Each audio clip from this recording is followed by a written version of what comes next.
Hello friends, कैसे चल रही है पढ़ाई आपकी। तो I hope you are doing good. तो फ्रेंड्स, जैसा कि हमने पिछली वीडियो पर देखा था, प्रश्न क्रमांक 1 से लेकर प्रश्न क्रमांक 7 तक के सारे क्वेश्चन के हमने हल जो है आपको प्रोवाइड करा दिया था एक्सरसाइज 1.1 का। अब हम इस वीडियो पर देखेंगे क्वेश्चन नंबर 8 से लेकर आगे के जितने भी क्वेश्चन हैं एक्सरसाइज 1.1 के, हम सारे क्वेश्चन को आपको सॉल्व करा के इस वीडियो के अंतर्गत प्रोवाइड कराएंगे। ठीक है फ्रेंड्स, तो चलिए शुरू करते हैं। देखते हैं क्वेश्चन नंबर 8वां है, क्या -1 सही 1/8 का गुणात्मक प्रतिलोम 8/9 है, क्यों अथवा क्यों नहीं। तो हमको ये बताना है कि क्या ये 8/9 -1 सही 1/8 का गुणात्मक प्रतिलोम होगा या नहीं।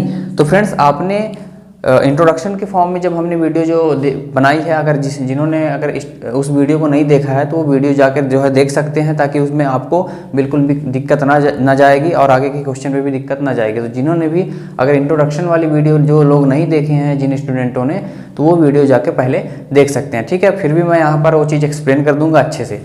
ठीक है, तो हमको ये बताना है कि क्वेश्चन ये पूछा है कि -1 सही 1/8 का गुणात्मक प्रतिलोम 8/9 है। ठीक है, यानी कि 8/9 इसका क्या है, गुणात्मक प्रतिलोम। तो गुणात्मक प्रतिलोम ये बताता है, रूल ये बोलता है कि अगर मान लो हमारे पास कोई संख्या है x, ठीक है, सपोज दैट हम थोड़ी यहाँ पास आपको थोड़ा एक्सप्रेस कर रहे हैं, थोड़ा इसको विस्तार से थोड़ी बताने का प्रयास कर रहे हैं ताकि आप बच्चों समझ जाओ। ठीक है, तो जैसे कि मान लीजिए इसका बोला गुणात्मक प्रतिलोम क्या है, तो हम जानते हैं कि जिसका कोई हर नहीं होता है उसका हर में हम 1 लिख लेते हैं इसके अंतर्गत। और इसका अगर बोला है गुणात्मक प्रतिलोम, तो इसका गुणात्मक प्रतिलोम होता है 1/x। ठीक है, तो आप देख सकते हैं कि अगर जो ये x है और जो ये 1/x है, ठीक है फ्रेंड्स, जो ये x है और जो ये 1/x है, अगर हम इन दोनों का गुणा कराएं आपस में, इन दोनों का अगर गुणा या मल्टीप्लाई कराते हैं और अगर इनका सॉल्यूशन अगर 1 आता है, प्लस का पॉजिटिव नंबर अगर 1 आता है, तो हम बोलेंगे कि ये संख्या इसकी गुणात्मक प्रतिलोम होगी। तो देख लीजिए, ये x से x कैंसिल हो जाएगा, तो बचेगा हमारे पास क्या, 1। तो हम कह सकते हैं कि जो ये दोनों है आपस में जो है इसका गुणात्मक प्रतिलोम 1 है। यानी कि अगर सॉल्यूशन करने के बाद आपस में गुणा कराने के बाद अगर वैल्यू 1 आती है, तो हम बोलेंगे कि इसका गुणात्मक प्रतिलोम है। ठीक इसी प्रकार इस क्वेश्चन में है, अगर हम इस संख्या का इससे अगर हम गुणा करा रहे हैं और अगर हमारा को आंसर जो है, हमारा हल जो है 1 आ जाता है, तो हम बोलेंगे कि यह इसका गुणात्मक प्रतिलोम है अथवा नहीं। तो चलिए शुरू करते हैं। तो आप देख सकते हैं 8/9 बोला है, 8/9 इंटू -1 सही 1/8, -1 सही 1/8। ठीक है फ्रेंड्स, तो आप देख सकते हैं आगे क्या हो जाएगा, 8/9 है गुणे।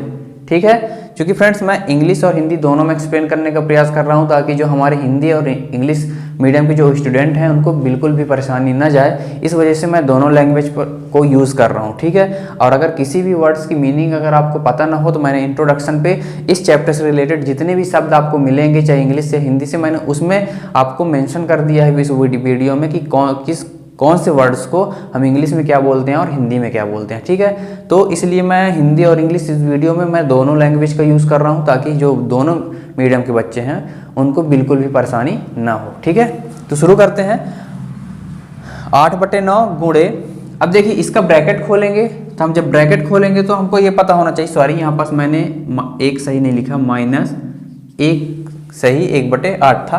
ठीक है, तो इसका हम सबसे पहले मल्टीप्लाई कराएंगे। तो इसमें क्या होता है फ्रेंड्स, आप ध्यान दीजिएगा यहाँ पास कि जो इस टाइप की अगर संख्या हो, हम इसको जो है मिश्र भिन्न बोलते हैं, इसको हम मिश्र भिन्न भी बोलते हैं। तो होता क्या है कि जो ये हर होता है, इसका और इसका मल्टीप्लाई कराते हैं, ध्यान से देखना है। ठीक है, तो हम इसका और इसका मल्टीप्लाई कराएंगे तो क्या हो जाएगा, 8 एकम 8। ठीक, और जो ऊपर दी हुई गई संख्या होती है अंश, तो उसमें हम उसको ऐड कर देते हैं। तो ये जो 8 एकम 8 और एक 9, कितना हो गया, 9।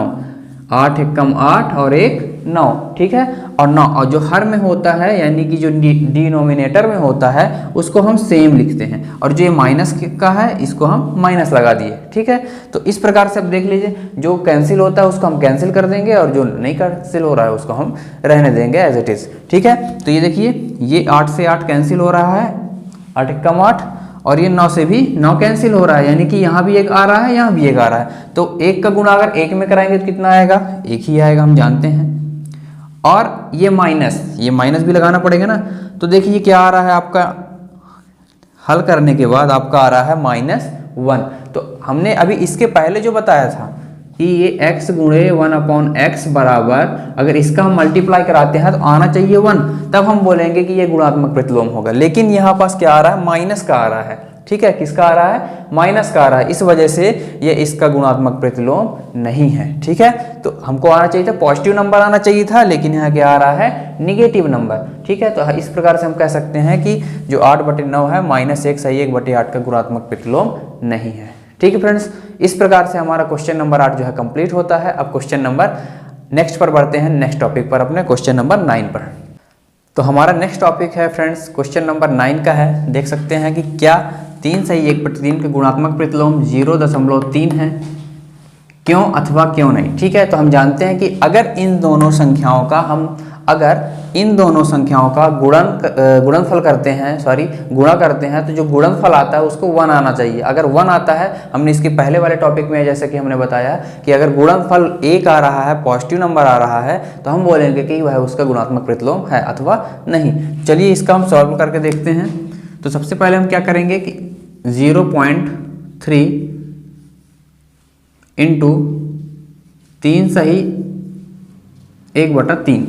ठीक है फ्रेंड्स, तो हम सबसे पहले क्या करते हैं, देखिए सबसे पहले जो इसका दशमलव लगा है, ये जो दशमलव पॉइंट लगा हुआ है, हम इसको एक स्टेप हम इधर ले जाएंगे। ठीक है, इधर ले जाते हैं, ठीक, इसके दाएं तरफ, ताकि ये पूरा नंबर बन जाए। ठीक है, तो इसके लिए हम क्या करते हैं, इसके लिए हम इसको 10 से भाग देंगे, क्योंकि हमको 1 अंक ले जाना। तो ये हो क्या जाएगा, देखो, तो ये हमारा हो जाएगा 0.3 अपॉन, इसको ऐसा लिखिए, यहाँ यहीं पास आप कर लीजिए। यहाँ पास हम 10 से क्या कर देते हैं, भाग दे देते हैं। क्यों दे देते हैं, क्योंकि हमको अगर एक डिजिट हमको इधर जाना है तो हम 10 का भाग देंगे।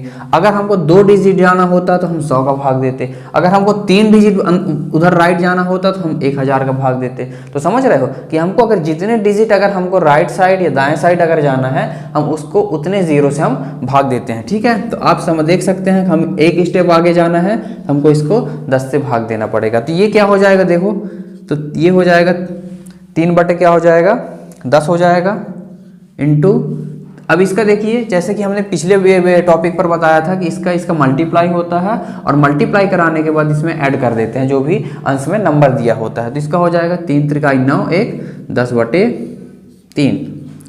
इस प्रकार से इसको सॉल्व कर लीजिए। 3 1 कम 3, 3 1 कम 3, 10 1 कम 10, 10 1 कम 10, तो कितना आया, 1। देख सकते हैं 1 का गुणा होगा, मल्टीप्लाई होगा, आपस में तो क्या आ जाएगा, 1।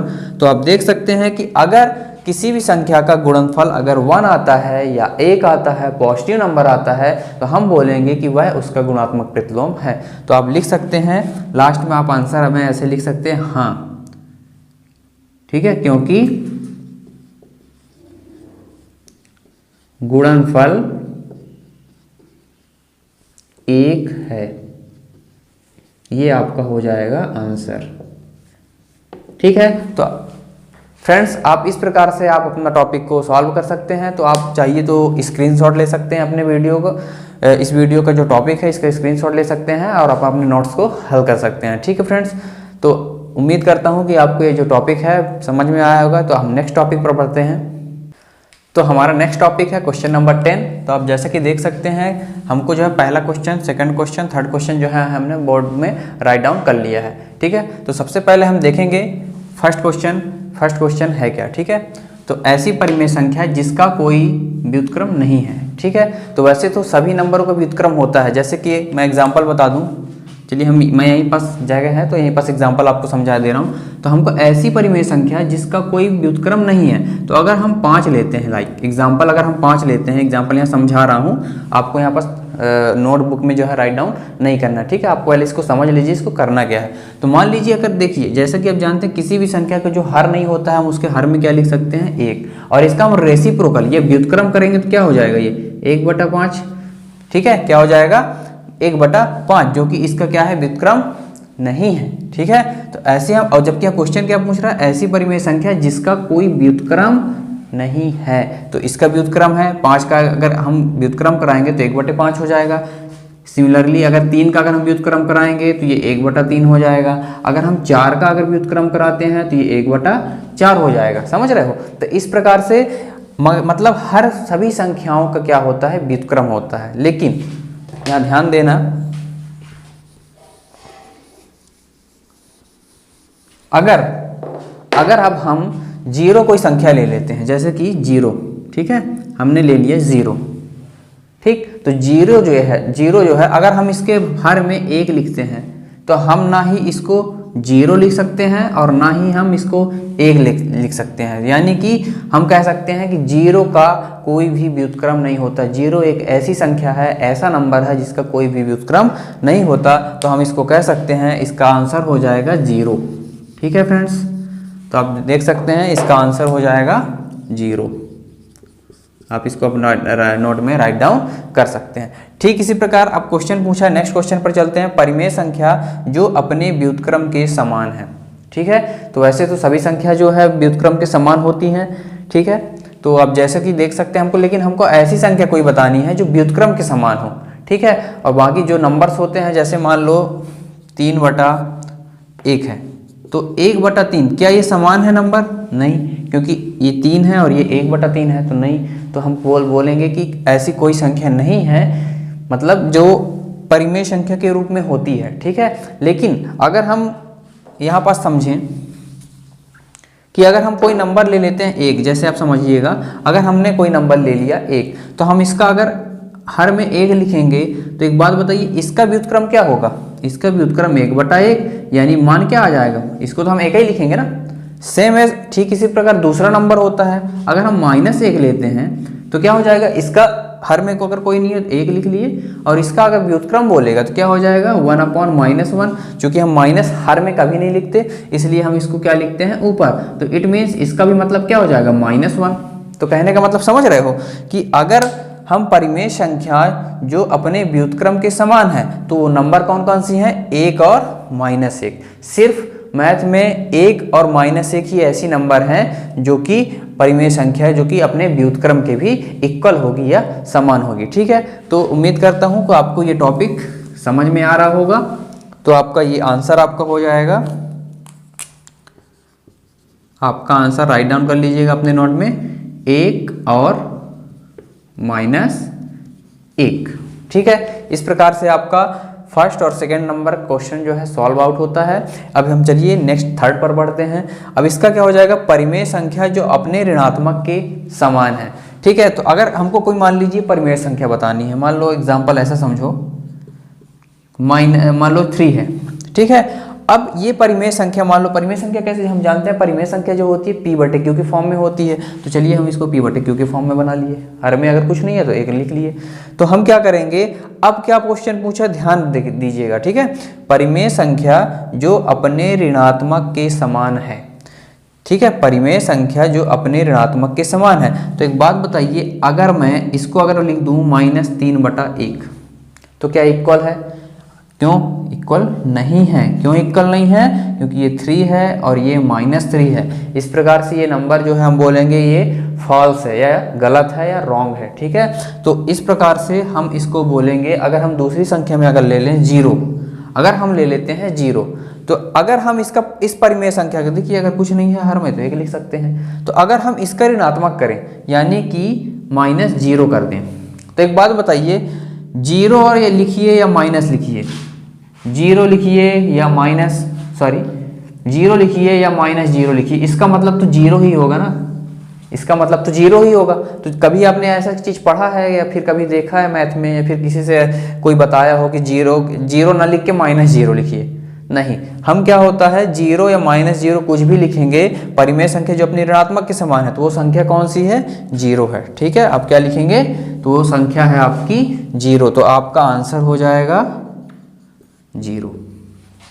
ठीक है, तो इस प्रकार से आपका क्वेश्चन नंबर जो है 10वां है, जो लिखिए जो है क्वेश्चन, ये आपका कंप्लीट होता है। उम्मीद करता हूँ कि आपको सारे टॉपिक जो है बहुत ही आसान तरीक़ों से समझ में आ रहा होगा, और जिनको अगर समझ में नहीं आ रहा होगा तो एक बार वीडियो को बैक करके देखेंगे तो आपको अवश्य समझ में आ जाएगा। और सबसे पहली बात मैं आपको बता दूं कि जो इन्होंने इंट्रोडक्शन वाली वीडियो जो हमारी नहीं देखे हैं, वो इंट्रोडक्शन वाली वीडियो जो फर्स्ट में चैप्टर की पढ़ी है उसको अवश्य देखिएगा, ताकि आपको सारे टॉपिक्स जो है समझ में आए। ठीक है फ्रेंड्स, चलिए हम नेक्स्ट टॉपिक पर बढ़ते हैं। अब हमारा नेक्स्ट टॉपिक जो है क्वेश्चन नंबर 11 जो है आप देख सकते हैं कि आपकी स्क्रीन पर दिखाई दे रहा होगा, और क्वेश्चन नंबर 11 है रिक्त स्थानों की पूर्ति कीजिए। ठीक है, तो इसके पहले हमने क्वेश्चन नंबर 10 तक जो है बहुत ही अच्छे आसान तरीक़ों से हमने जो है सॉल्व कर लिया है। अब हम देखते हैं क्वेश्चन नंबर 11 का, जो कि पहला क्वेश्चन है शून्य का व्युत्क्रम। तो देखिए फ्रेंड्स, मैं इसमें कुछ हिंदी में भी लिख दिया है, कुछ इंग्लिश में भी, जो पहले की जो वीडियो है मैंने उसको इंग्लिश में भी लिख रखा है। ठीक है, लिख इसीलिए रखा है क्योंकि देखिए मैथ का तो कोई अलग से लैंग्वेज होती नहीं है, लैंग्वेज एक अलग अलग हो सकती है, हिंदी और इंग्लिश, लेकिन जो उसका मेथड होता है उसका तो सेम ही होता है। ठीक है, तो आप इसको लैंग्वेज पर मत जाइएगा कि मैं इंग्लिश लिख रहा हूँ कि हिंदी लिख रहा हूँ, लेकिन आपको मेन आपको टॉपिक समझ में आना चाहिए। ठीक है, क्वेश्चन तो यही होना चाहिए कि शून्य का व्युत्क्रम क्या है। अब हमको पता होना चाहिए कि इसमें क्या पूछा, इंग्लिश में क्या बोला है कि इसका जीरो का हमको रेसिप्रोकल बताना है कि शून्य क्या इसका रेसिप्रोकल होता है कि नहीं, जीरो का रेसिप्रोकल क्या होता है ना। तो हमको यही चीज़ बताना है। तो कुल मिला के आप लैंग्वेज पर मत जाइए, क्योंकि जो इंग्लिश मीडियम के जो स्टूडेंट्स हैं उनकी बुक्स में इंग्लिश ही है, स्वाभाविक सी बात है, और जो हिंदी मीडियम के बच्चे हैं उनके में हिंदी है। क्योंकि मेरे को बहुत सारे स्टूडेंटों ने बोला कि सर हमको जो है हिंदी में प्रोवाइड कराइए, तो मैं इसलिए थोड़ा हिंदी में ज़्यादा बोल रहा हूँ, क्योंकि इंग्लिश मीडियम के बच्चे भी कमेंट्स नहीं कर रहे हैं वीडियो में। अगर जिनको लगता है कि हमको भी सर हमको इंग्लिश में जो क्वेश्चन प्रोवाइड कराइए, क्वेश्चन लिखिए, तो जो भी अगर जो सूटेबल लगता है कि हमको हिंदी में चाहिए, इंग्लिश में चाहिए, तो वीडियो में ज़रूर कमेंट करके बताइए, अपना फीडबैक जरूर दीजिए, ताकि हम आपके फीडबैक के अनुसार उसके अकॉर्डिंग जो है हम अपना नेक्स्ट वीडियो जो है आपको प्रोवाइड करा सके। ठीक है, तो फ्रेंड्स, तो आप मेथड समझिए कि मेथड क्या कह रहा है। आपको खाली टॉपिक आपको समझना है कि किस प्रकार से हम इस क्वेश्चन को बहुत ही आसान तरीके से कर सकते हैं। आपका जो पर्पस होना चाहिए क्वेश्चन को समझना है। ठीक है, उसके बाद सॉल्व आउट तो किसी भी लैंग्वेज में कर सकते हैं। ठीक है, और जो इंट्रोडक्शन वाली जिन्होंने वीडियो नहीं देखा है, मैंने इसीलिए बार बार बोल रहा हूँ, प्रत्येक वीडियो पर बोलता हूँ, जिन्होंने इंट्रोडक्शन वाली वीडियो मेरी नहीं देखी है वो प्लेलिस्ट में वीडियो पड़ी है, तो आप जाके उस पहले इंट्रोडक्शन की वीडियो पढ़िए, क्योंकि उसमें हिंदी और इंग्लिश मैंने दोनों लैंग्वेज को कंबाइन करके बताया है कि कौन से वर्ड्स को क्या बोलते हैं इंग्लिश में और हिंदी में क्या बोलते हैं, ताकि इस चैप्टर से संबंधित जो भी वर्ड्स आपको मिलेंगे आपको उसको समझने में बिल्कुल भी परेशानी ना हो। तो इस प्रकार से आप पहले इंट्रोडक्शन फॉर्म देखिए, उसके बाद प्लेलिस्ट इसीलिए बनाया जाता है फ्रेंड्स कि आप step by step, one by one एक एक वीडियो को देखें, ताकि आपका कोई भी जो कॉन्सेप्ट होता है वो छूट ना पाए। ठीक है, तो आप पहले इंट्रोडक्शन की वीडियो अवश्य देखिएगा जिन्होंने अभी तक नहीं देखा है, और वीडियो को लाइक और कमेंट जरूर करिए फ्रेंड्स, क्योंकि कमेंट करेंगे तो पता चलेगा कि मुझे आपका जो फीडबैक है कि आपको वीडियो पसंद आ रही है, या फिर आपको किस तरीके की वीडियो पर चाहिए, तो आप कमेंट बॉक्स पर जरूर कमेंट करके बताइए। ठीक है, तो चलिए हम क्वेश्चन पर बढ़ते हैं।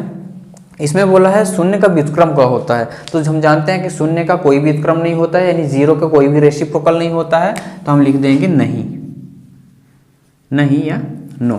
ठीक है, इसके बाद लिखा है संख्याएं खाली स्थान तथा खाली स्थान स्वयं के व्युत्क्रम है। तो ऐसी कौन सी नंबर है जो स्वयं का क्या कहते हैं व्युत्क्रम है। तो हमने इसके पहले जो है प्रीवियस क्वेश्चंस पे देखा था कि 1 and -1 हमने जो है प्रीवियस वाले क्वेश्चन में भी देखा ना। इसी थोड़े बैक करके वीडियो को आप देखेंगे तो 1 और -1 वाला क्वेश्चन एक आया था, तो हम यहाँ पास आंसर में भर देंगे 1 और -1, हम इसको फिल कर दिए। ठीक है, जो 1 और -1 जो है स्वयं के भी व्युत्क्रम होते हैं। इस प्रकार से अब नेक्स्ट क्वेश्चन है, थर्ड नंबर क्वेश्चन है कि -5 का व्युत्क्रम क्या होता है। तो -5 का व्युत्क्रम क्या होता है, चलिए देख लेते हैं। तो मैं यहाँ पास आप ऐसा समझिए, मैं यहाँ पास आपको रफ कार कर रहा हूँ समझाने के लिए। ठीक है, आपको सॉल्व ये करना है, क्योंकि मैं आपको इसलिए सॉल्व करके बता रहा हूँ ताकि बहुत से स्टूडेंट्स क्या होते हैं कि क्वेश्चन देखते हैं और आंसर बुक से देख के या फिर कहीं गाइड से देख के जो है आंसर को फिल कर देते हैं। तो इस वजह से जो उनका कॉन्सेप्ट होता है क्लियर नहीं होता है। ठीक है, तो इसी वजह से मैं हर एक क्वेश्चन को जो है आपको सॉल्व करा के दे रहा हूँ, ताकि आपके माइंड पे, आपके दिमाग पर बिल्कुल भी क्वेरी ना रह जाए जरा से भी। ठीक है, तो इस प्रकार से हम इसको चलिए देख लेते हैं -5 के व्युत्क्रम क्या होगा।